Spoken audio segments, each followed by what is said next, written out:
بسم اللہ الرحمن الرحیم۔ شروع اللہ کے نام سے جو بڑا مہربان نہایت رحم والا ہے۔ ناظرین السلام علیکم۔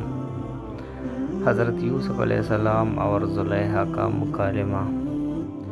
کہتے ہیں کہ ایک روز زلیخا نے حضرت یوسف علیہ السلام سے التجا کی کہ ذرا آنکھیں اٹھا کر مجھے دیکھو، تو فرمایا مجھے اندیشہ ہے کہ اندھا ہو جاؤں گا۔ وہ کہنے لگی تمہاری آنکھیں کس قدر خوبصورت ہے؟ تو فرمایا جب میں قبر میں اتارا جاؤں گا تو میرے چہرے کی جو چیز سب سے پہلے گر جائے گی وہ یہی آنکھیں ہیں۔ پھر کہنے لگی تمہارے جسم کی خوشبو کتنی اچھی ہے؟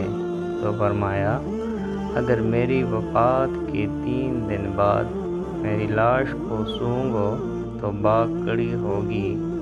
زلیخا نے التجا کرتے ہوئے کہا آپ میرے نزدیک کیوں نہیں آتے؟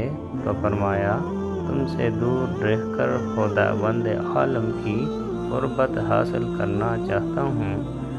اس نے پھر التجا کی میرا بستر ریشمی نرم ملائم ہے، اٹھو اس پر چل کر میری خواہش پوری کرو۔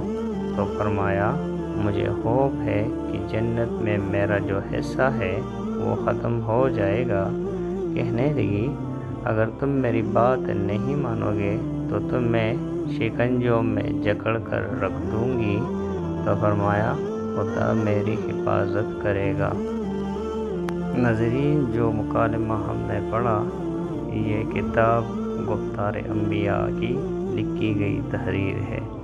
ناظرین اگر آپ ہمارے چینل پر نئے ہیں اور مزید ایسی ویڈیوز دیکھنا چاہتے ہیں تو ہمارے چینل اردو کہانی کو سبسکرائب کریں۔ ملتے ہیں اگلی ویڈیو میں، تب تک کے لیے اللہ نگہبان۔